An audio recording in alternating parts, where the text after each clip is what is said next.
करते हुए, ठीक है। और आज हम लोगों को यहाँ पर डिस्कस करना था, आई थिंक हम लोगों ने file control, local user, permission ये सब कर लिया था। Monitoring and managing Linux process हम लोग को ये चैप्टर करना था, है ना? राइट? आवाज आ रहा है? आवाज आ रहा है ना क्लियर? हाँ सर। चलिए, तो इस चैप्टर का मेन गोल है मॉनिटरिंग करना। यहाँ पर लिमिटेड कुछ 2-4 कमांड है जिनका सपोर्ट ले करके हम लोग लिनक्स के अंदर मॉनिटरिंग करते हैं। मॉनिटरिंग इन द सेंस कि हमारे पास कौन कौन सी प्रोसेस चल रही है, कौन कौन सी एप्लीकेशन चल रही है, कौन कितना मेमोरी यूज कर रहा है, कौन कितना सीपीयू यूज कर रहा है ना? उसकी प्रायोरिटी टाइम कितना है, मतलब उसका प्रोसेस की जो प्रायोरिटी है वो प्रायोरिटी क्या है, उसकी पीआईडी नंबर क्या है, प्रोसेस की जो आइडेंटिफिकेशन नंबर होती है वो पीआईडी नंबर क्या है। ये पीआईडी नंबर बेसिकली हमें ट्रबलशूट में काफ़ी हेल्पफुल होता है ना? किसी भी सर्विस के नाम से ज़्यादा हमारे पास एरर जो आते हैं वो पीआईडी नंबर से आते हैं, करेक्ट है? तो इन्हीं सारी चीज़ों के बारे में यहाँ पर इस चैप्टर के अंदर डिफाइन किया गया, evaluate and control process running on Linux system. Get information, इसका जो मेन ऑब्जेक्ट है, information about the program running on the system that can determine status, resource, ownership and so you can control them. मतलब जो process चल रहा है वो किस यूजर के द्वारा चलाई जा रही है, उसमें कितने सीपीयू यूज हो रहे हैं, कितना मेमोरी यूज हो रहा है, ये सारी चीज़ें यहाँ पर चेक करना हम लोग सीखते हैं। तो यही सारे मेन कंसर्न्स हैं इस चैप्टर का। फिर बाकी कुछ लैब्स हैं यहाँ पर, ठीक है। तो आइए इसको एक बार थ्योरेटिकली हम लोग पहले समझ लेते हैं। यहाँ पर VIM प्रोसेस, तो सिंगल वर्ड में अगर आप प्रोसेस को एक्सप्लेन करो तो कैसे उसको एक्सप्लेन करेंगे? Any idea Nikhil? प्रोसेस मतलब नहीं, अब बता दीजिए मेरे को थोड़ा सा इसमें क्या देखो बोलूं। देखो, एक कॉमन वर्ड है ये, हम हाँ। लोग ह्यूमन रीडेबल है और हर एक वर्ड जगह पे हम लोग ये वर्ड को यूज करते हैं। हम्म। तो ये कोई भी ऐसा अननोनेबल वर्ड नहीं है कि हम लोग इसको नहीं समझते। हाँ, इसको एक्सप्लेन कर पाना, टेक्निकली उसको एक्सप्लेन कर पाना थोड़ा सा मुश्किल होता है लोगों के लिए, क्योंकि हम लोगों को अगर बोल भी दिया जाए तो जिससे काम करते ही समय में आपको बोल दिया जाता है कि मेल सर्वर का प्रोसेस चल नहीं रहा है सही से, या उसकी प्रोसेस स्लो चल रहे हैं। तो हम्म। ये वर्ड जो होते हैं ना बहुत ही कॉमन होते हैं और हम लोग को समझ में अभी आ जाता है ह्यूमन नेचर में, ठीक है। लेकिन इसको टेक्निकली अगर एक्सप्लेन करें आप तो बोल सकते हैं to run any activity, to run any activity of, to run activity of any programme,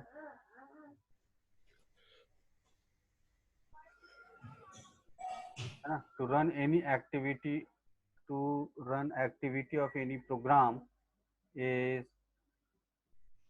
known as a process।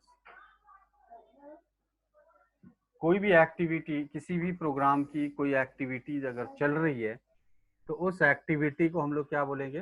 Process बोलेंगे। करेक्ट है वर्ड, हाँ सर। है ना? ठीक है। सिंगल वर्ड में इसको हम लोग ऐसे एक्सप्लेन करेंगे। बाकी इसको जो समझने की बात होती है तो ह्यूमनली ये सभी वर्ड को समझते हैं, ऐसा कुछ नहीं है कि बिल्कुल नया वर्ड है ये, है ना? लेकिन सबसे इम्पॉर्टेंट टास्क यहाँ पर ये हो जाता है कि प्रोसेस को हम रीड कैसे करेंगे, है ना? तो यहाँ पर जो भी एक्टिविटीज होती है ना उसका एक पीआईडी नंबर, मतलब उसका जो एक प्रायोरिटी होती है। जैसे बहुत ही सिंपल सा एक एग्जांपल हम आपको दें प्रोसेस को समझने के लिए। आप लोग बैंक में कभी काम करवाते हो अपनी? कभी डीडी बनाने चले गए, है ना, कभी चेक जमा करने गए या पैसे जमा करने गए, तो कुछ भी और भी बहुत सारे काम होते हैं हमारे बैंक के अंदर। तो बैंक में अगर आप जाते हो तो अगर कोई भी क्लाइंट नहीं है तो आप इजिली गए, अपना काम किए, चले आए।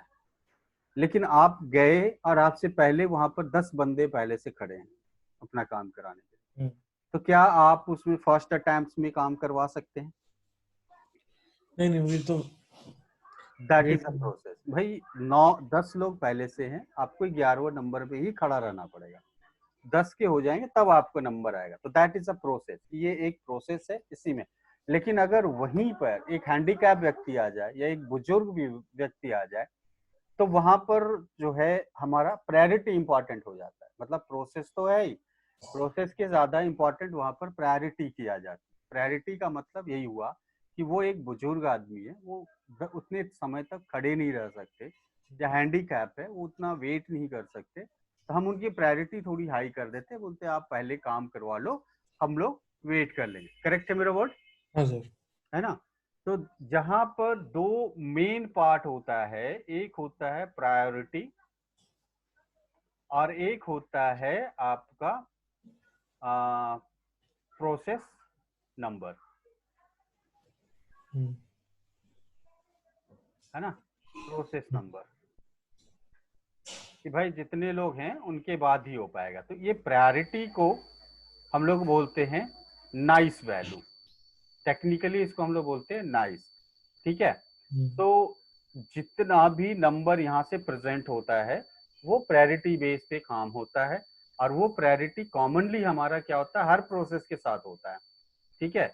लेकिन जैसे ही कोई एक इम्पॉर्टेंट टास्क आ गया तो ये प्रायोरिटी उनको ऑटोमेटिक आगे बढ़ा देना पड़ता है, बोलता है कि नहीं पहले इनका टास्क कर लेते, ये इम्पोर्टेंट है ना, उसके बाद हम आप लोग का कर लेंगे। जैसे कि अभी मैंने आपको एक बैंक का एग्जाम्पल समझाया। अब यहाँ पर समझो जो हमारा प्रोसेस चलता है वो कैसे है। It's a very simple graph, एक बहुत ही सिंपल ग्राफ में जाता है, just like see this is a graph. और इसकी जो प्रायोरिटी वैल्यू काउंट होती है आपकी सबसे स्टार्टिंग लेवल पे 0 से लेकर के आप 20 तक जाते हो और -19 तक, -19 तक। अब यहाँ पर एक बात बताइए, आप यहाँ पर 1 ज्यादा बड़ा है या -1 की वैल्यू ज्यादा है? किसकी वैल्यू ज्यादा होती है? 1 होगी ना। 1 की वैल्यू ज्यादा होगी, है ना? ठीक है? अब यहाँ पर जैसे ही आपका टास्क स्टार्ट होगा, वो हमेशा स्टार्ट होता है आपका ये 0 से। अगर जिस सर्विस की पीआईडी नंबर 0 है उसकी प्रोसेस जो नाइस होगी, उसकी आपकी प्रोसेस आईडी जो होगी वो होगी आपकी 20 तक जाएगा, 20 से स्टार्ट होता है। ठीक है? और जैसे जैसे उसकी नाइस वैल्यू घटती है वैसे उसकी प्रायोरिटी भी क्या होती है, डाउन होती है। तो नाइस वैल्यू जैसे जैसे बढ़ेगा वैसे वैसे इसकी प्रायोरिटी क्या होती जाएगी, अपने आप अप होते जाएगी। जैसे ही नाइस वैल्यू घटेगा प्रायोरिटी अपने आप उसकी डाउन होती जाएगी। क्लियर है वर्ड हमारा? हाँ जी। है ना? तो यहीं से आता है, जैसे +1 +2 +3 से लेकर के +20 तक जाएगा, और माइनस में जाएगा -1 -2 -3 -4 -5। अब यहाँ पर एक सवाल बताओ, जैसे मेरे पास एक है -2 की वैल्यू है और एक तरफ आ गया -3 की वैल्यू, अब इसमें कौन बड़ा हुआ? पहले किसको काउंट करेगा, -2 को या -2 -3 को? -2 -2 को। ठीक है? -2 को। अब कुछ इंपॉर्टेंट टास्क आ गए जो बोलता है कि उसकी वजह से मेरे प्रोसेस रुक सकते हैं, लेकिन उसकी प्रायोरिटी जो है -4 में चला गया है। तो -4 में गया, इसका मतलब उसको तो वेटिंग में रखना पड़ेगा कि पहले 2 और 3 का कंप्लीट होगा उसके बाद ही वो होगा, है ना? तो उस केस में हम यहाँ पर उस प्रोसेस की नाइस वैल्यू को बढ़ा सकते हैं।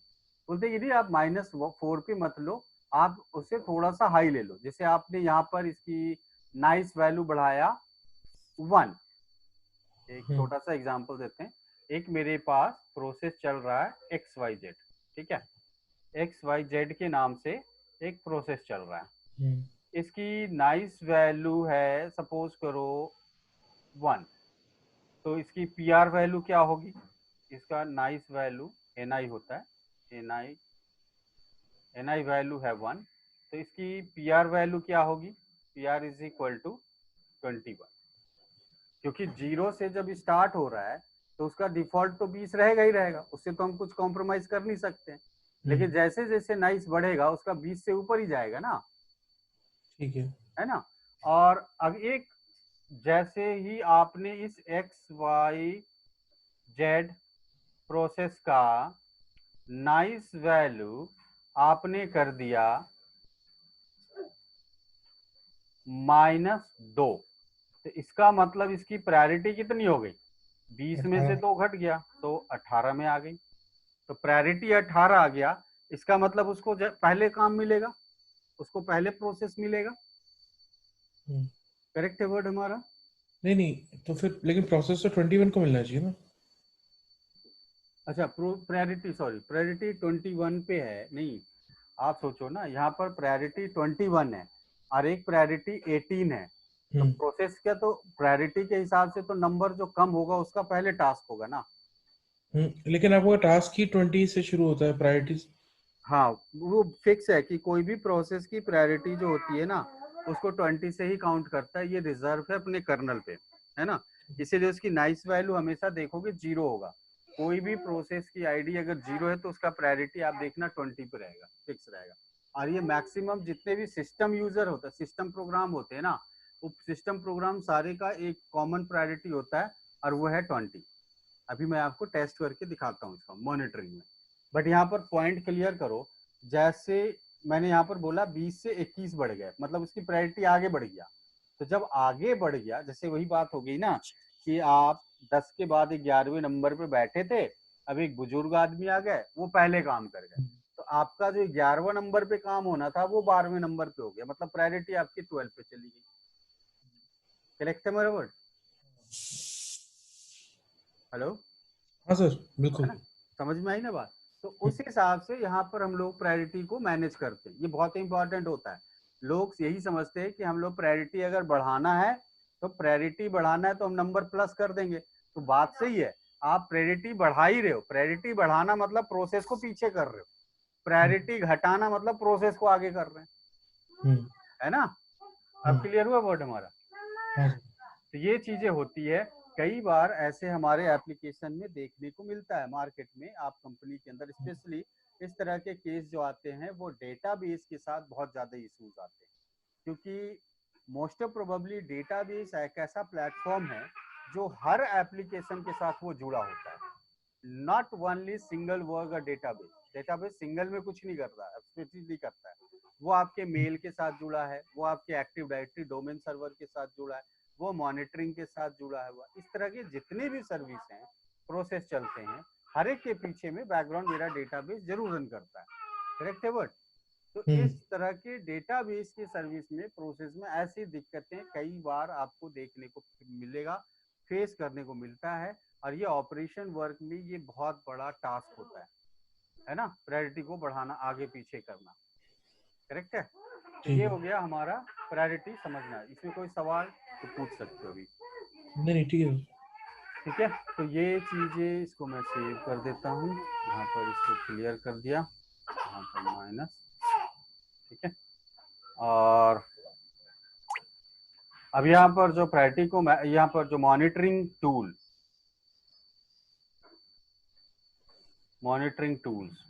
यहाँ पर कुछ इंपॉर्टेंट मॉनिटरिंग टूल्स होते हैं, जैसे एक PS कमांड हो गया, एक टॉप कमांड हो गया, एक हो गया अप टाइम, ठीक है, एक होता है किल कमांड, एक होता है जीनोम हाइफन सिस्टम मॉनिटर,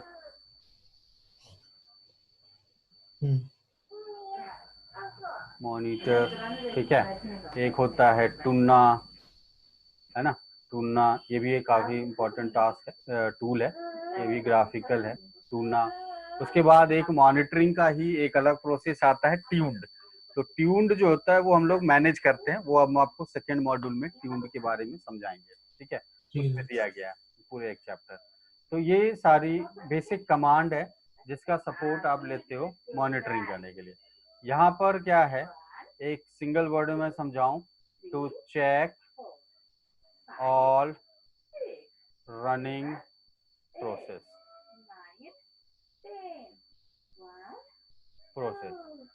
ठीक है। और ये भी क्या करता है, to check all running process but it will update, auto update, auto refresh बोलेंगे, refresh auto refresh every 5 second. ये हर 5 सेकेंड में अपने आप रिफ्रेश करता है, जबकि पीएस में वो चेक नहीं होता है। पीएस में एक बार आपने कमांड चला दिया, वो सारे प्रोसेस रन करके दिखा दिया, लेकिन दोबारा कुछ अपडेट हुआ, कुछ नया एप्लीकेशन खुला, तो फिर से आपको पीएस चेक करना पड़ेगा, तब उसके अपडेट इंफॉर्मेशन आएंगे। जबकि टॉप के साथ वैसा केस नहीं है। टॉप में क्या होता है, आप जो भी एक बार चला के छोड़ देंगे तो ये कंटिन्यू रन करता रहेगा, और हर 5 सेकेंड में ये अपने आप को रिफ्रेश भी करता रहेगा। तो बीच में अगर कोई एप्लीकेशन बंद हुआ या उस नए स्टार्ट हुए, तो वो सारी चीजें मेरे रनिंग स्टेटस में ऑटोमेटिक आते रहेगा, उसको शो कराता रहेगा। Just like work as a task manager, जैसे विंडोज का टास्क मैनेजर होता है, just work as a Windows task manager, ठीक है। ये विंडोज की टास्क मैनेजर की तरह काम करता है। जैसे टास्क मैनेजर तो आप लोग यूज किए होंगे, उसमें हम अगर कोई एक बार चला के छोड़ देते हैं तो देखते हैं उसमें कंटिन्यू वो रन करता रहता है। कोई भी प्रोग्राम स्टार्ट हुआ उसमें पॉपअप आ जाता है, कोई प्रोग्राम बंद किए वो पॉपअप अपने आप हट जाता है पॉपअप से, है ना। तो सेम वैसे ही यहाँ पर टॉप में होता है। यहाँ पर अप टाइम, तो check running time, time of machine, है ना, running time of machine, and so how many user run, यहाँ पर कितने यूजर रन कर रहे हैं ये भी आपको यहाँ पर दिखा देता है, ठीक है। अच्छा, इसमें एक और बहुत इंपॉर्टेंट बात होती है, चेक द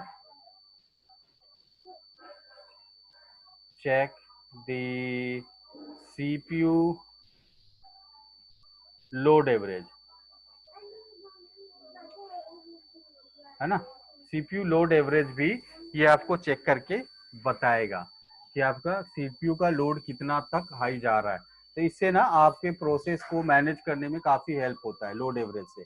हमें यहाँ पर ये डिसाइड करने में सुविधा हो जाती है कि कौन सी प्रोग्राम को ज्यादा से ज्यादा हीट हो ले रहा है या प्रोसेस ले रहा है, तो हम उसको बंद करें या उसका प्रोसेस को कम करें, है ना। तो ये सारा सीपीयू लोड एवरेज से बहुत आसानी से पता किया जा सकता है। अब यहाँ पर किल है, किल का मतलब हो गया स्टॉप द प्रोग्राम और टर्मिनेट द प्रोग्राम, ठीक है। कोई भी प्रोग्राम को टर्मिनेट कर सकते हो। ये आ गया मॉनिटरिंग जीयूआई टर्मिनल,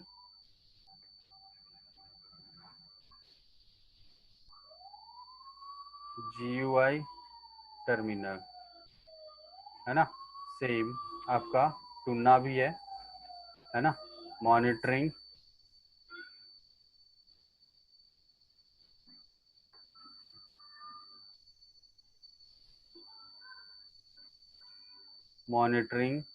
जीयूआई, है ना, जीयूआई। तो ये सारे होते, ये लेकिन टूना जो है ना वो थर्ड पार्टी टूल होता है, ये एडिशनली इसके अंदर इंक्लूड नहीं होते हैं, लेकिन आपके आईएसओ इमेज में इसके पैकेज अवेलेबल होते हैं, ठीक है। तो आप इसको इंस्टॉल करेंगे तो आप ये काम कर सकते हो। तो ये सारी चीजें हैं यहाँ पर आपको दिया गया है। आइए इसको एक बार बुक्स में देख लो। तो ये यहाँ पर प्रोसेस के बारे में एक्सप्लेन किया है, प्रोसेस क्या है ना, उसकी इन्वॉल्वमेंट, उसकी वर्क प्रोसेस प्रोवाइड नंबर को समझाया गया है, किस तरह से आपको करता है। यहाँ पर रनिंग स्टेटस के बारे में दिखाया गया है कि रनिंग स्टेटस में अगर इस तरह के सिंबल आ रहे हैं, आर है तो रनिंग, एस है तो स्लीपिंग, ठीक है, इस तरह से आइडेंटिफिकेशन यहाँ पर दी गई है। यहाँ पर एक वर्ड आता है जॉम्बी, ये जेड वर्ड होता है। जॉम्बी एक ऐसा प्रोग्राम होता है जो आपके मतलब child process signal its parents as it exit, मतलब मेरा पेरेंट्स जो है वो बंद हो चुका है, उसको स्टॉप कर दिए, लेकिन चाइल्ड प्रोसेस चालू है, तो तो ये that is a zombie. Sir practical में कुछ बता दें कैसे कर रहे हो? देखो मैं बताता हूँ इसको। यहाँ पर जॉम्बी का मतलब क्या होता है, यहाँ देखिए, मान लीजिए यहाँ से मैंने XYZ एक प्रोग्राम चलाया, ठीक है। अब ये प्रोग्राम चला, अब इसके नीचे हमारे पास एक प्रोग्राम और था ABC, इसके पीछे एक प्रोग्राम और था 1 2 3, ठीक है। तो इसमें क्या हुआ कि मैंने इस XYZ को क्या कर दिया, स्टॉप कर दिया या पॉज कर दिया। तो इसमें क्या है कि ये रुक गया या बंद हो गया या ऑन द स्पॉट, लेकिन ये सारे रनिंग में, ये रन कर रहा है, ये भी आपका रन कर रहा है, तो that is the zombie process, है ना। इसको हम लोग बोलते हैं जॉम्बी प्रोसेस, कि मेरा पेरेंट्स क्लोज हो गया, बंद है या टर्मिनेटेड है, बट उसका चाइल्ड जो है वो चल रहा है, तो उसको हम लोग बोलते हैं जॉम्बी। तो ये आपको स्टेटस में दिखाएगा कि हाँ उसके प्रोसेस में क्या क्या स्टेटस, तो ये स्टेटस की आइडेंटिटीज है, ठीक है। वही चीज यहाँ पर दिखा रहा है रीड्स में, यहाँ पर टॉप्स कमांड, बाकी सब फिर कमांड्स के बारे में यहाँ पर समझाया गया, ठीक है। कमांड्स को कैसे रीड कर रहे हैं, ये सारी चीजें अभी हम लोग प्रैक्टिकली करके देख लेंगे, दैट्स ऑल। उसके बाद फिर क्विज है, फिर कंट्रोलिंग है ना। जॉब्स कमांड के बारे में दिखाया गया है, तो जॉब्स कमांड भी हम लोग प्रोसेस करके चेक कर लेंगे एक बार, ताकि समझ में आ जाए। फिर उसके ऊपर एक्सरसाइज है यहाँ पर। उसके बाद किल कमांड के बारे में बताया गया है ना। किल कमांड, किल का क्या काम होता है, कैसे उसको यूज करते हैं, ये है। तो इसमें पूरा पूरा प्रैक्टिकल ही है, इसको हम लोग प्रैक्टिकली करके देखेंगे यहाँ पर, ठीक है। अब यहाँ से नेक्स्ट आ गया एक्सरसाइज खत्म, तो इस पे हम लोग क्या करते हैं, एक और मशीन स्टार्ट करते हैं।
ये हमारा 2 मशीन स्टार्ट हो गया, एक पहले से स्टार्ट था, तो रूट रेडा, ये 2 मशीन इसलिए हम लोग चेक किए ताकि मैं कुछ एक एडिशनल प्रोसेस रन करा के उसके ऊपर मैं एक्टिविटी करके दिखाऊं, है ना।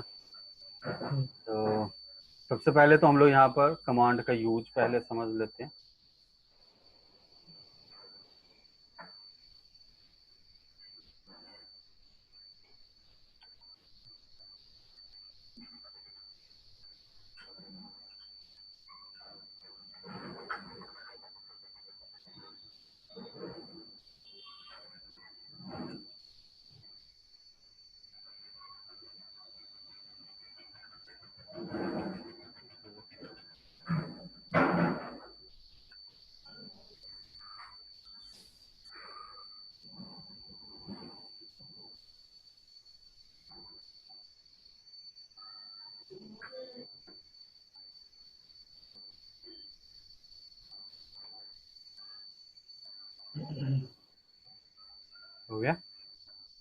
यहाँ पर हम लोग टर्मिनल ओपन करते हैं।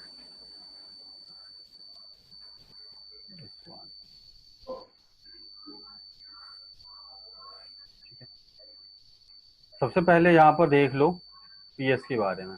अब देखो यहाँ पर पीएस क्या बताया कि करंट रनिंग प्रोसेस बता रहा है कि हमारे पास एक है बैश, ये तो एनी हाउ चलता ही चलता है ना। यहाँ पर देख लो इको स्लैश डॉलर सेल। तो हमारे पास कौन सा सेल चल रहा है? बिन बैश, मतलब बैश सेल हमारे पास है जो वो कंटिन्यूटी रन कर रहा है। उसके अलावा एडिशनल अभी हमने एक पीएस कमांड चलाया था, उसका कमांड आ गया जिसकी प्रोसेस आईडी आपको ये रहा है ना, प्री आईडी नंबर। लेकिन सिर्फ यही चीज सिर्फ सेल के चलने से ही हमारा सारा एग्जीक्यूशन तो नहीं हो रहा है, इसके बैकएंड में बहुत सारे प्रोग्राम चल रहे हैं। तो अगर आप इसको सारे प्रोग्राम देखना चाहते हो तो PS-A करिएगा। तो यहाँ पर आप देख रहे हो कि PS-A का मतलब ऑल प्रोग्राम के स्टेटस दिखा रहे हैं। इसको लेस कर लेते हैं हम लोग, तो लेस करने से हमारा पेज नंबर पेज वाइज आ रहा है। फर्स्ट आपका PID नंबर बता रहा है, दूसरा टर्मिनल बता रहा है, तीसरा टाइम कितने समय तक चला, और चौथा कौन सा कमांड यूज हो रहा है। मतलब यहाँ पर कोई प्रोसेस भी चल रहा है, कोई प्रोग्राम भी चल रहा है, तो उसको हम लोग एक कमांड के रूप में ही ट्रीट करते हैं। समझ रहे हैं क्यों? क्योंकि लिनक्स में every task do by the file, her task एक फाइल के रूप में रन करता है। ठीक है निखिल? हाँ ठीक है सर। है ना। तो यहाँ पर ये नहीं पता चल रहा है कि जो कमांड चल रही है उसका स्टेटस क्या है, वो रनिंग मोड में है, वो स्लीपिंग मोड में है, वो जॉम्बी मोड में है, मतलब किस मोड में है या स्टॉप है। तो इस चीज को आप आइडेंटिफाई करना चाहते हैं तो यहाँ पर लिखिए ऑल एग्जीक्यूटेबल प्रोग्राम। ए मतलब ऑल, एक्स मतलब एग्जीक्यूटेबल, मतलब जितने भी एग्जीक्यूटेबल प्रोग्राम है उन सारे प्रोग्राम का स्टेटस दिखाइए। तो देखिए ये थोड़ा सा डिटेल कर देता है। ये क्या दे रहा है? पहले तो PID नंबर बता रहा है, दूसरा ठीक आ रहा है आपका टर्मिनल। तो जो ठीक है। क्वेश्चन मार्क्स आ रहे हैं ना, क्वेश्चन मार्क्स का मतलब हो गया वो सिस्टम एप्लीकेशन है, वो क्वेश्चन कर्नल। मार्क क्या सर? क्या क्वेश्चन मार्क मतलब? क्वेश्चन मार्क्स जो दिखा रहे हैं वो प्रेजेंट कर रहा है कि वो एक सिस्टम एप्लीकेशन है, वो किसी टर्मिनल पे नहीं चल रहा है, वो कर्नल के द्वारा डायरेक्ट मैनेज हो रहा है। ठीक है। अदरवाइज कोई प्रोग्राम जैसे किसी टर्मिनल पे चल रहा होता है कि टर्मिनल 1 पे चल रहा है, 2 पे चल रहा है, तो यहाँ पर TTY1 TTY2 या TTY0 ऐसे लिख करके आएगा। ठीक है। यहाँ पर स्टेटस है मतलब स्लीपिंग मोड में है, आर है मतलब रनिंग मोड में है ना। तो ये सारे ऑप्शन है जो अभी आपको हम टेबल में दिखा रहे थे वहां पर इंडिकेटेड है। ठीक है। तो जितने भी कर्नल प्रोग्राम है सब मेरे मोस्ट प्रोबेबली स्लीपिंग मोड में होते हैं, वो सब बैकग्राउंड प्रोसेस होते हैं। ये सब जितना भी है ना सब बैकग्राउंड में रन कर रहा है, उसको बता रहा है। ठीक है। और ये सारे इनिशिएटिव प्रोग्राम के बारे में होते हैं। इनिशिएटिव मतलब जिसका जो प्रोग्राम बिल्कुल सक्सेसफुली रन हो रहा है। ठीक है। तो इनिशिएट कर रहा है। तो ये सारी चीजें हैं जो यहाँ पर एग्जीक्यूट हो रही है, ये रन हो रहा है। अब यहाँ पर आ जाओ, ये सारे सिस्टम प्रोग्राम है, ये यहाँ पर टर्मिनल, ये देखिए एक आ गया मेरा TTY1 पे हमारा जो है ऑटो स्टार्ट सर्विस चल रहा है। ठीक है। इस तरह से बहुत सारे जीनोम सेल है, ग्राफिकल मेरा चल रहा है TTY1 पे, है ना। जो इसीलिए हम लोग ऑल्ट कंट्रोल F1 दबाते हैं तो मेरा ग्राफिक्स आ जाता है, ऑल्ट कंट्रोल F2 दबाते हो तो आपका वो कमांड लाइन पे आ जाता है CLI मोड में, है ना। तो ये सारी चीजें हैं जो यहाँ पर रन कर रही है, ये सारा कुछ हमें पता चल जा रहा है इसलिए। ठीक है। अब हम लोग यहाँ से दूसरी चीज देखते हैं। जैसे देखो मैं यहाँ पर एक बार IF कॉन्फ़िग करके चेक करता हूँ। मेरे पास मशीन की IP है 128, ठीक है, और इसकी जो IP होगी 130। तो पिंग 192.168.171.120 सॉरी 130 130 पिंग कर रहा है। ठीक है। पिंग कर रहा है मतलब मेरा मशीन कनेक्टेड है। अब मैं यहाँ पर SSH करता हूँ। ठीक है। SSH करके root at the rate of 192.160 को एक्सेस कर लिया। एक छोटा सा प्रोग्राम चला दिए हम लोग, एक्सेसिबल है। अब आइए यहाँ पर आप CentOS मतलब दूसरे मशीन पे, यहाँ हो गया रेड हैट। इस पे भी आप ये चीज चेक करके यहाँ से हमने PS कमांड चलाया, कुछ दिखाया, PS-AX चलाया, देखिए PS-AX में ये चीजें चल रही है, ये देखो SSH, ठीक है, रूट के द्वारा फाइंड आउट हुआ है। हु कमांड है, एक हु कमांड से पता चल रहा है कि हमारे पास कौन सा मशीन है जो मेरे मशीन को PTS 0 पे एक्सेस किया हुआ है, ये देखिए, है ना, PTS 0 मतलब बैश सेल पे डायरेक्टली एक्सेस किया हुआ है ना।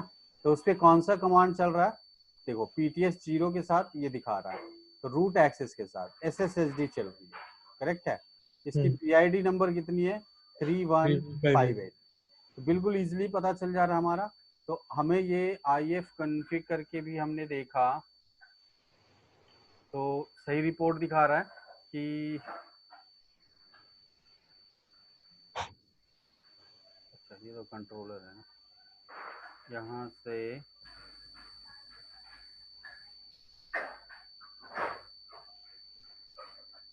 अच्छा ये नोड 2 पे है,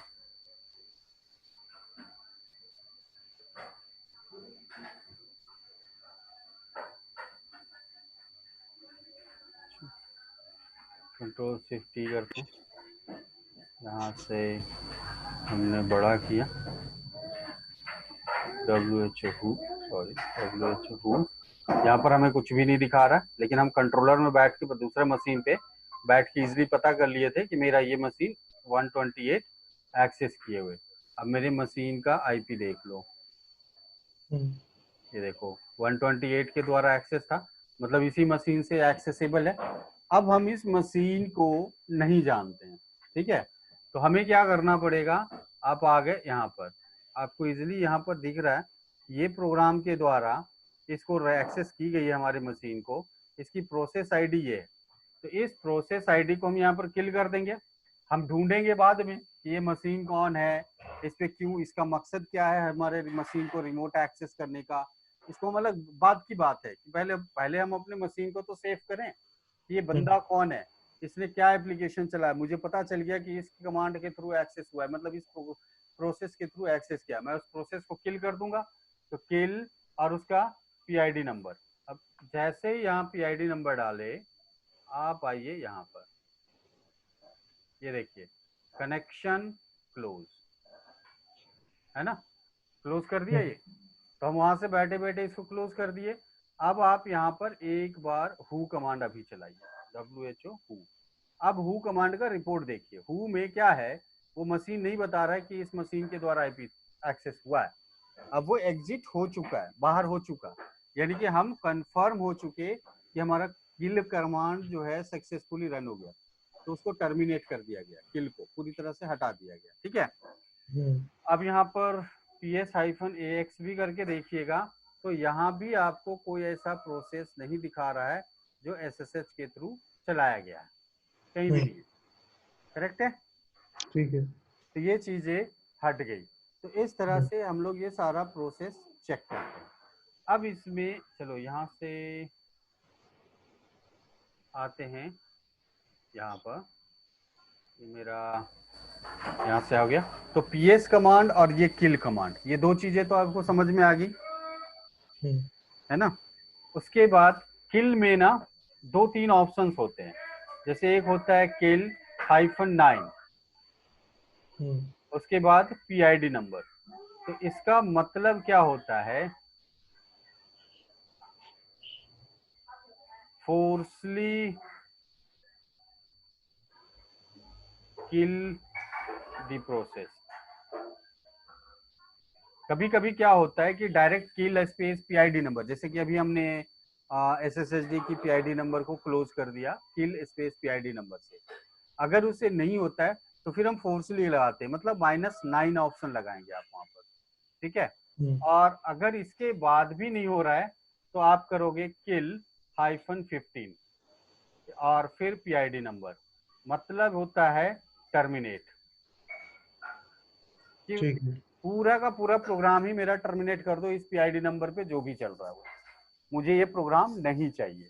ठीक है, तो ये होता है termination the program, that is a 50।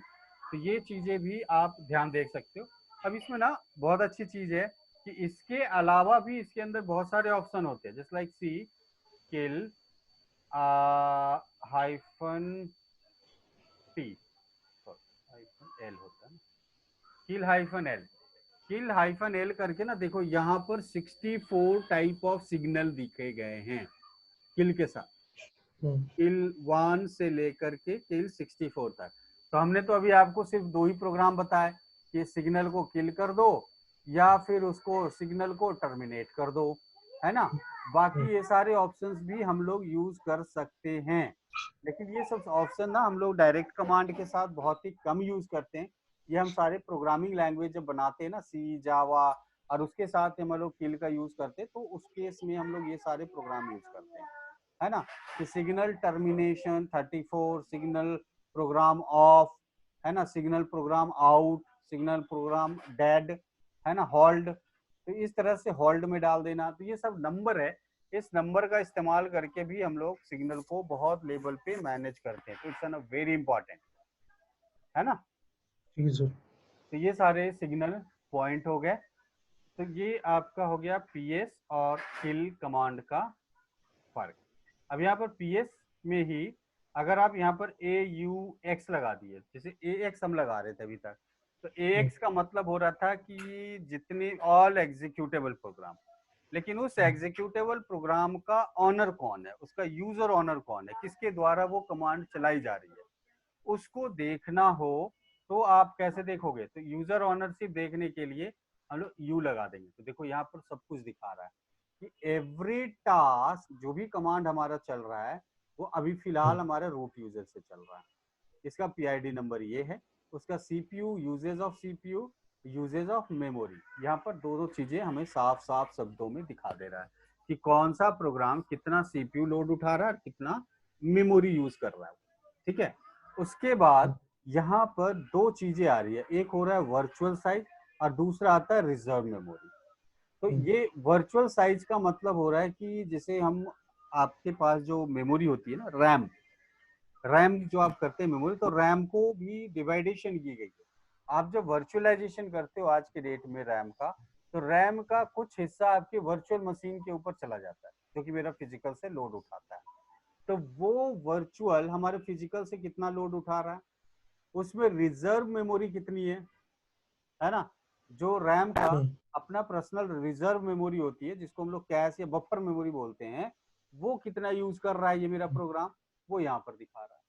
तो ये सारी चीजें हमें यहाँ पर मेमोरी स्टेटस और सीपीयू स्टेटस की पूरी जानकारी यहाँ पर हमें दिखा देता है विथ यूजर ऑनर के साथ। करेक्ट है, आ रहा है निखिल? हाँ सर। तो ये सब है यहाँ पर AUX।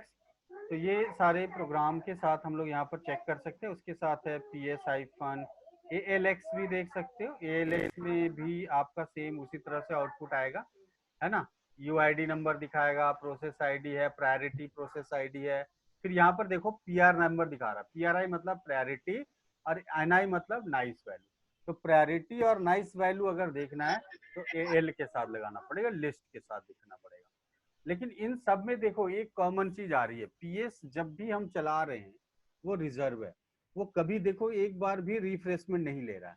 हम उस काफी देर तक कमांड को हम रन करके छोड़ दिए हैं, लेकिन हमने क्या बोला, एक बार भी ये रिफ्रेशमेंट नहीं ले रहा है।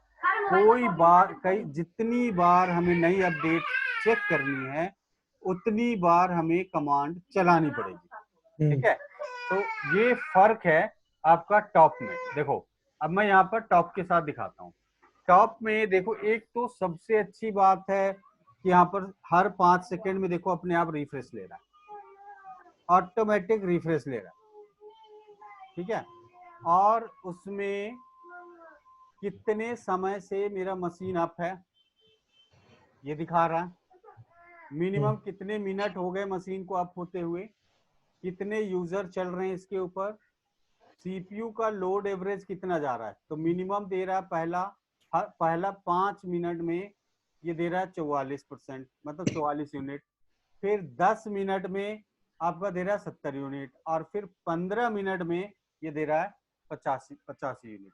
मतलब हर 5-5 मिनट के गैप का ये दिखा रहा है आपका रेशियो। ये सीपीयू का लोड एवरेज काउंट होता है। ठीक है, एक मैसेज आई है, जस्ट मिनट, एक मैसेज आई है।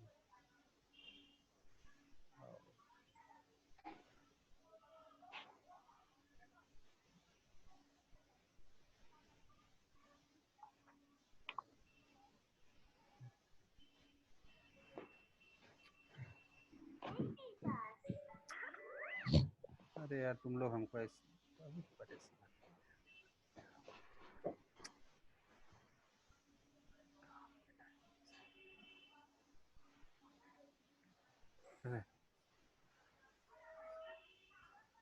ठीक है, तो ये फर्स्ट लाइन आपको समझ में आ गया पूरा लेबल। अरे यार ये क्या हो गया। तो ये फर्स्ट लाइन समझ में आ गया। सेकेंड लाइन दिखा रहा है टोटल प्रोग्राम कितना चल रहा है मेरे पास। ठीक है, टोटल प्रोग्राम कितना चल रहा है, इसमें रनिंग कितना है, स्लीपिंग मोड में कितना है, स्टॉप प्रोग्राम कितना है, और जॉम्बी प्रोग्राम कितना है। जॉम्बी अभी मेरे पास 0 है, मतलब कोई भी प्रोग्राम का डिपेंडेंसी या उसका चाइल्ड अभी नहीं है। ठीक है, ये सारी चीजें हैं जो हम लोग यहाँ पर देख सकते हैं। उसके बाद नेक्स्ट है सीपीयू का लेवल दिखा रहा है।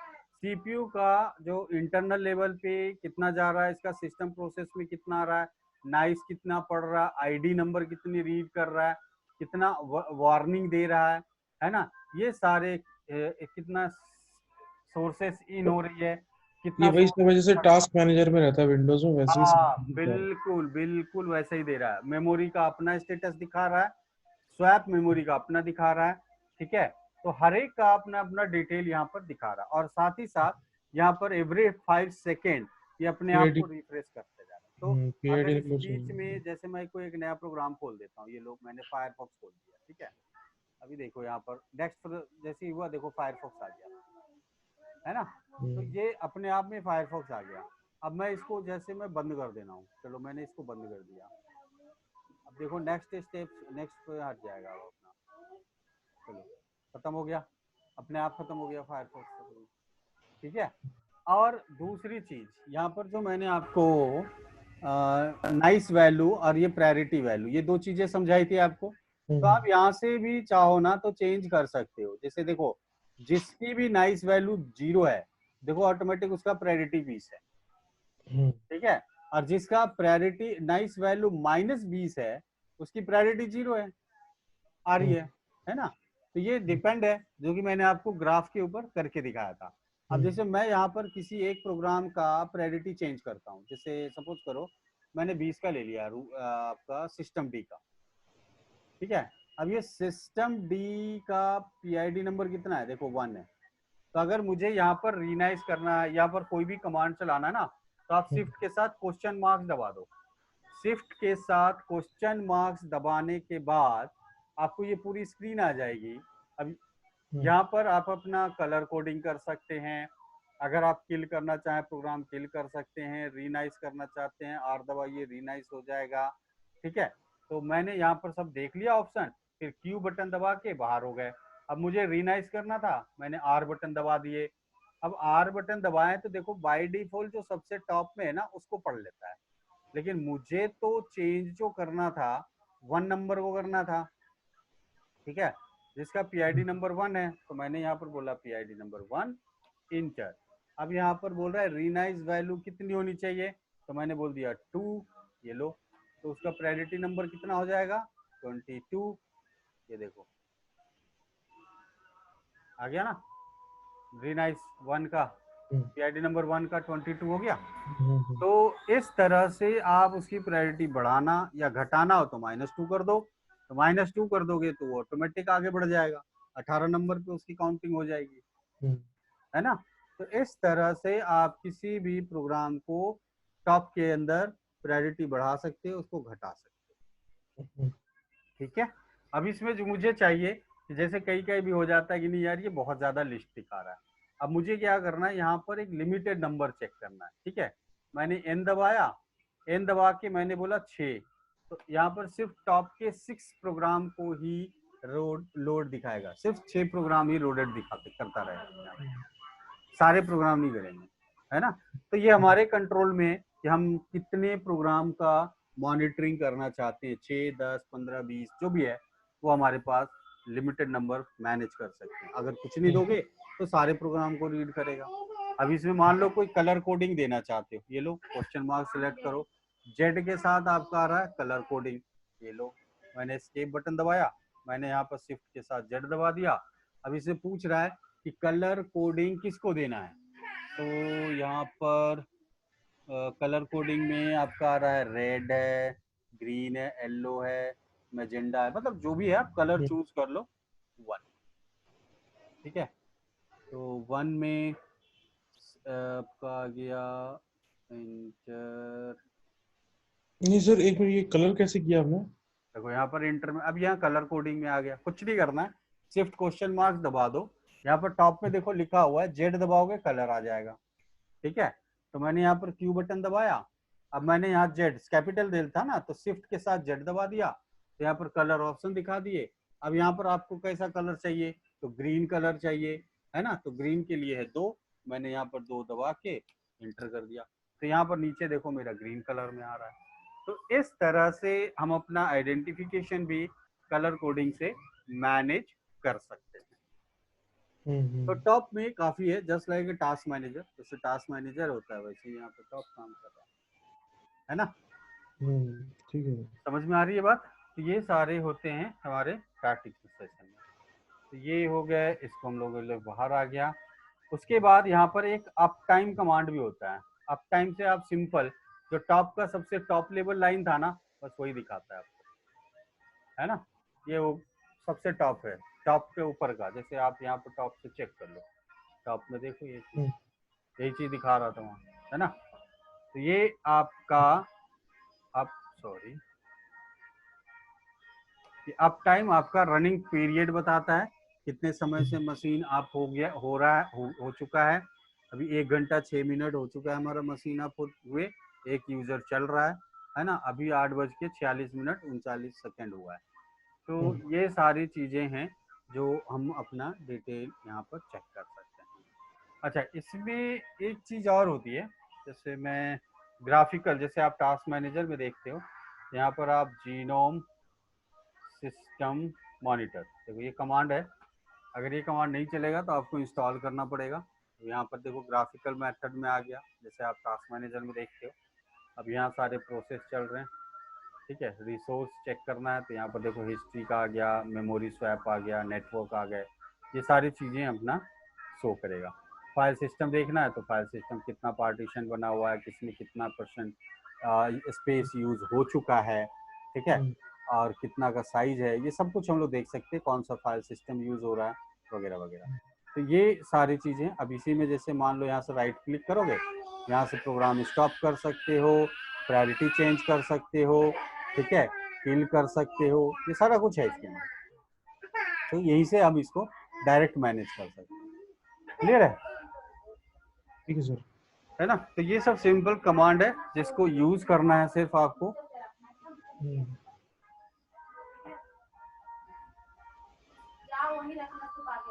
ठीक है, चलिए, तो ये हो गए। आइए इसमें हम लोग थोड़ा सा बुक्स को और एक बार देखते हैं। टेल है, किल कमांड समझ में आ गया। टेल कमांड तो टेल पहले बता चुके हैं एक बार, फाइल के बॉटम लाइन को देखने के लिए यूज होता है किसी भी फाइल का, है ना। बाकी सारे किल का अपना अपना एग्जांपल्स दिए हुए हैं। इसके अलावा यहाँ पर अप टाइम के बारे में बताया, ठीक है, अप टाइम को यूज करना। LSCPU ये एक बहुत अच्छी कमांड है। LSCPU क्या करता है, लिस्ट ऑफ CPU। LSCPU आपके मशीन में कितना CPU लगा हुआ है, CPU का पूरा स्ट्रक्चर क्या है, ये सारी चीजें यहाँ पर बता देगा। तो अपने प्रोसेसर के बारे में जानना चाहते हो, ये 64 बिट आर्किटेक्चर है, इसमें CPU सपोर्टेबल है हमारा, 32 बिट 64 दोनों सपोर्टेबल है। इसमें 2 CPU लगा हुआ है, 2 कोर है, ठीक है ना, 2 CPU लगे हुए हैं हम्म, पर सॉकेट, आपका 2 है, सॉकेट एक ही है, यानी कि कोर 2 लगा दिया कर दिया गया इसमें, ठीक है। नुमा इसका अपना एक CPU का मॉनिटरिंग मेथड होता है उसके अंदर, नुमा के अंदर, ठीक है। हमारा CPU का मॉडल नंबर क्या है, कोर i7 है ना, 2.7 गीगाहर्ट्ज, ठीक है। तो ये सारी चीजें हैं जो आप यहाँ पर CPU की पूरी जानकारी इस तरह से आप पढ़ सकते हो। तो ये हो गए आपका LS CPU के बारे में। उसके बाद इसमें एक आता है LS PCI। ये LS PCI क्या है, ये बहुत अच्छी कमांड है। PCI हमारे पास स्लॉट होती है, तो अगर आप LS PCI आप करते हो तो यहाँ पर आपको देखो आपके मशीन में हार्डवेयरली जितना भी सपोर्ट लगा हुआ, जैसे देखो एक ब्रिज इंटेल का लगा हुआ है, system peripheral VM virtual machine लगा हुआ है, वर्चुअल मशीन का ये सेटअप है जिसपे आपका VMware चल रहा है, ठीक है। और इसमें इतने सारे VMware का इतने सारे वर्चुअल सब आपका PCI स्लॉट है, सपोर्टिंग है, ठीक है। वही चीज आपका फिजिकल में थोड़ा सा अलग आएगा। देखो यहाँ पर USB support, SATA hard disk लगा हुआ है, SCSI हार्ड डिस्क भी है। SATA हार्ड डिस्क हमने VMware पे चलाया है, एक इथरनेट कार्ड है जो VMware पे चलाया है, नॉन वॉलेटाइल कंट्रोल है जो VMware पे चलाया है। तो ये LS PCI स्लॉट में लगे हुए कितने डिवाइसेस अभी ऑन द स्पॉट हमारे मशीन में काम कर रहा है, ठीक है। तो ये सारी चीज है। उसके बाद यहाँ पर अगर आप सिस्टम के बारे में पूरी जानकारी लेना चाहते हो तो यहाँ पर एक कमांड आती है DMI decode, ठीक है। DMI decode जैसे ही एंटर करोगे ना, आपके मशीन की पूरी मशीन खोलने की भी जरूरत नहीं है, एक भी डब्बा खोलने की जरूरत नहीं है, आप मशीन की पूरी जानकारी यहाँ से फाइंड आउट कर सकते हो। अब देखो इतना ज्यादा जानकारी है कि इसको आप पढ़ पाना भी थोड़ा मुश्किल है कि नहीं, करेक्ट है। तो हमें तो पढ़ना है, मान लीजिए हमें मेमोरी चाहिए तो -T लगाया, टाइप मेमोरी, सीधा लिख दो। अब आपको यहाँ पर मेमोरी की जानकारी आ गई, देखो यहाँ पर लिख रहा है मेमोरी डिवाइस। अब यहाँ पर मेमोरी में देखो आपके पास कितने स्लॉट हैं, एक स्लॉट खाली है यहाँ पर मेमोरी के, ये टोटल मेमोरी स्लॉट दिखा रहा है खाली बस।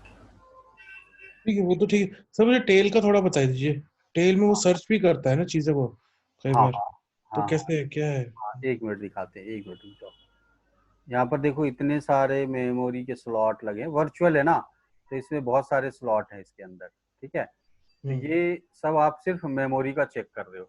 अब यहाँ पर जैसे मैंने टी में डाल दिया प्रोसेसर, हम्म, इसको लेस कर देते हैं, पेज आसानी से पढ़ने को आएगा। तो यहाँ पर प्रोसेसर में देखो यहाँ पर से सेंट्रल प्रोसेसर लगा हुआ है ना, आईडी इसकी इतनी है, ये देखो एक प्रोसेसर है ना, इसका वोल्टेज इतना इतना वोल्ट है, ये सब कुछ आपको दिखा दे रहा है, ठीक है। CPU का 2 कोर है ना, कोर i7 है ना, तो यहाँ पर 7 कोर दिखाएगा आपको पूरा। तो इस तरह से काफी सारे प्रोसेसर का लिस्ट है, तो कोर i7 है मतलब i7 तक का पूरा लिस्ट बताएगा कौन कितना यूज हो रहा है, ठीक है। तो ये हो गया। अब इसमें जैसे मैंने इसी को बता दिया, मान लो इसको मैंने रीडायरेक्ट कर दिया प्रोसेस में, ठीक है। अब मैंने यहाँ पर टेल करके PRO प्रोसेस फाइल को पढ़ लिया। तो यहाँ पर टेल का मतलब क्या हो रहा है, बॉटम 10 लाइन को पढ़ेगा बस, ठीक है, सिर्फ 10 लाइन को, बॉटम 10 लाइन।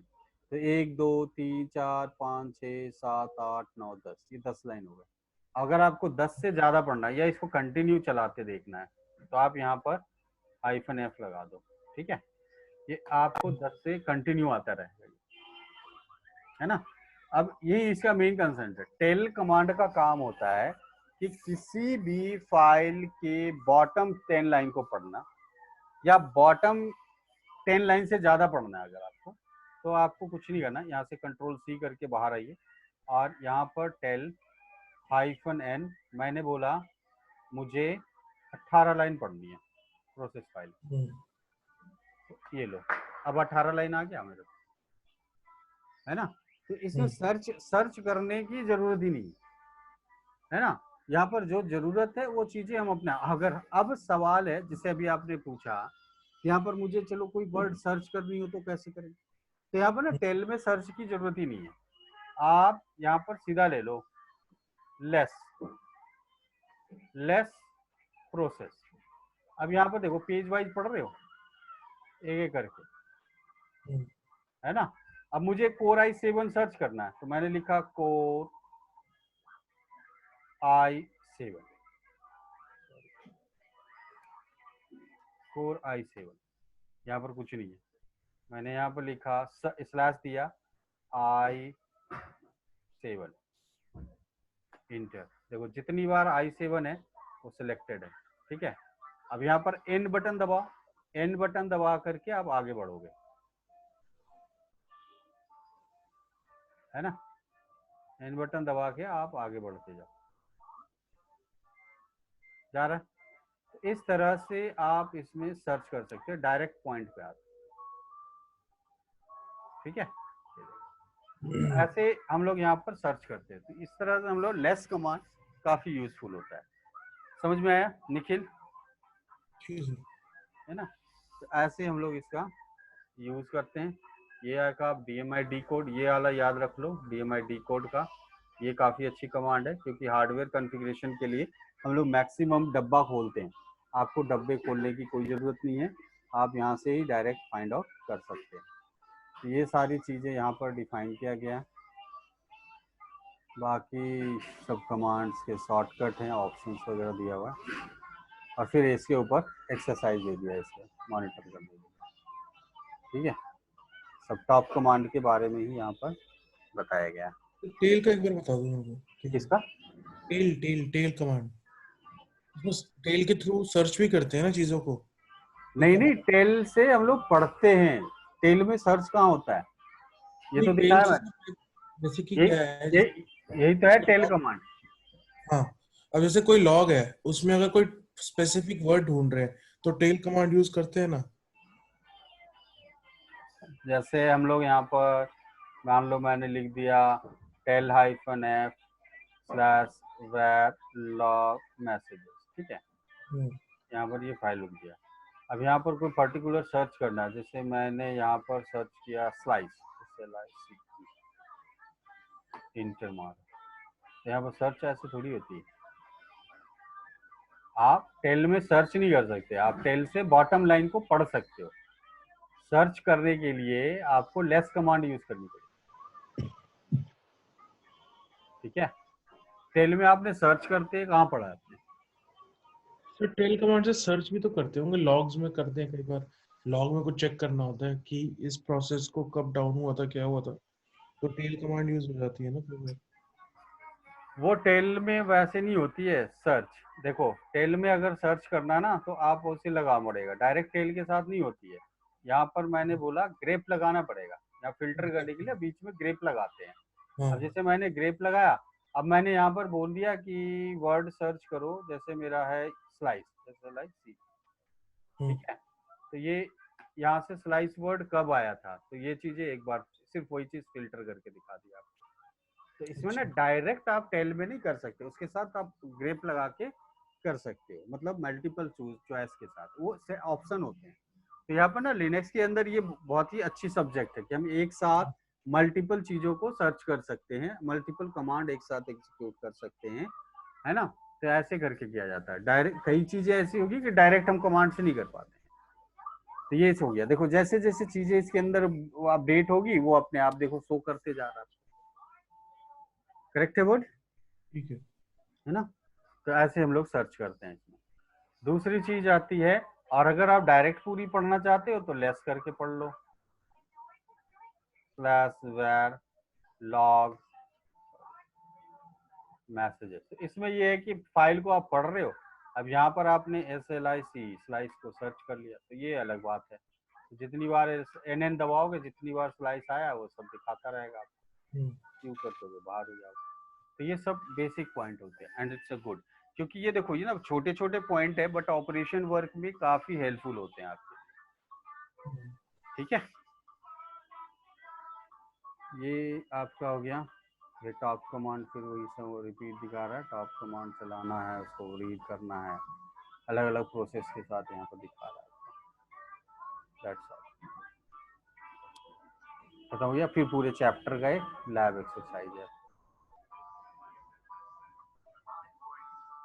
है ना। यहाँ पर कलर कोडिंग वगैरह चेक करके दिखा रहा। That's it. तो ये एक्सरसाइज आप लोग करिएगा, ये आपके लिए काफ़ी यूजफुल होगा। फिर लास्ट में आपका समरी आ गया। इसमें लिमिटेड कमांड ही है जो मैंने आपको दिया है, बस वो कमांड आप ध्यान रखोगे, वही कमांड पे पूरा चैप्टर है, इसके अलग अलग एक्सरसाइज के साथ। इसका नेक्स्ट है अब हमारे पास कंट्रोलिंग सर्विस एंड डेमन्स। ठीक है, तो ये नया चैप्टर कल कर लें स्टार्ट। ठीक है ठीक है क्या निखिल, ठीक है ठीक है, कोई प्रॉब्लम है ना। नहीं। और बाकी का प्रैक्टिस चल रहा हुआ आपका? हाँ थोड़ा बहुत चल रहा है सर, अभी पूरा किया नहीं फुल फ्लो में, लेकिन हो रहा है धीरे धीरे, हाँ थोड़ा चल रहा है। चलो ठीक है, तब अब अभी मतलब हम लोग ऐसे आराम से करके चलते हैं, है ना, ताकि आपका बाउंस ना हो। ठीक है, ठीक और जब भी प्रैक्टिस में डाउट आए आप जरूर क्लास स्टार्ट करने से पहले मेरे से पूछ लेना। ठीक है ठीक सर। है, और अगर नहीं डाउट है तब तो बहुत बढ़िया बात ठीक है है। ओके ठीक, चलिए फिर कल मिलते हैं हम लोग सेम टाइम पे। Okay sir. Okay, bye bye.